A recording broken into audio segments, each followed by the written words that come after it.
Investigation के दौरान ऐसा सामने आया है कि सिलोखरा गांव में धीरेन्द्र शास्त्री के आश्रम की करीब 30 से 35 एकड़ जमीन है, जिसकी मार्केट वैल्यू करीब करीब 3,000 करोड़ के आसपास में है।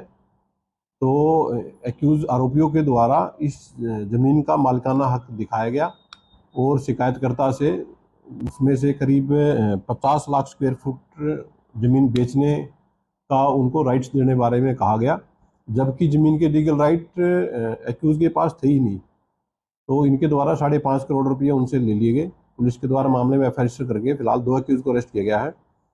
ये जो एक्यूज जो अरेस्ट किए गए हैं, इनकी पहचान अशोक चौधरी और दूसरा जो एक्यूज है उसकी पहचान चंद्रकांत के रूप में हुई है। ये दोनों ही दिल्ली और यूपी के रहने वाले हैं। पुलिस के द्वारा इनसे एक डीप इन्वेस्टिगेशन इंटरोगेशन की जा रही है कि और कौन कौन आदमी इस पूरे मामले में संलिप्त था, और जो भी अन्य व्यक्ति इस पूरे मामले में संलिप्त होगा तो पुलिस उसको गिरफ्तार करके सख्त से सख्त कार्रवाई करेगी। ये जो एक्यूज और कंप्लेनेंट की जो मीटिंग है वो 2024 से स्टार्ट हुई थी। तो इसके बाद में एक्यूज के द्वारा कंप्लेनेंट को ऐसा बताया गया कि इस जमीन के लीगल राइट्स इनके पास हैं, जबकि आरोपियों को पहले से ही पता था कि ये जो ज़मीन है इसके ऊपर काफ़ी लिटिगेशन चल रही हैं और अलग अलग एफआईआर भी संबंध में रजिस्टर्ड है। तो इनके द्वारा जानबूझ करके फर्जी कागज़ तैयार करके और कंप्लेनेंट को एक तरह से झांसा दिया गया कि ये जो 30 से 35 एकड़ ज़मीन है, इसमें से करीब 50 लाख स्क्वायर फुट ज़मीन बेचने के राइट्स इनको ये दे देंगे, जबकि इनके पास कोई ज़मीन का लीगल राइट था ही नहीं।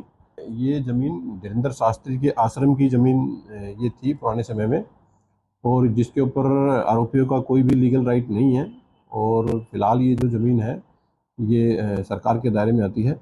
देखिए, इन्वेस्टिगेशन में अभी जो पेमेंट से संबंधित रिकॉर्ड वो लिए गए हैं, कुछ ट्रांजैक्शंस हैं जो बैंक अकाउंट्स के थ्रू ली गई हैं, और जो फेक डॉक्यूमेंट्स इनके द्वारा विक्टिम को दिए गए थे उनकी भी फिलहाल पुलिस के द्वारा जांच की जा रही है कि वो किसके द्वारा बनवाए गए थे। अभी जो आरोपी हैं उनको कोर्ट में प्रोड्यूस करके 4 दिन की पुलिस कस्टडी उनकी ली गई है। पुलिस कस्टडी के दौरान उनसे गहनता से पूछताछ की जाएगी, और यदि कोई और भी विक्टिम सामने आता है तो पुलिस उसको भी इंक्लूड करके सख्त कार्रवाई करेगी।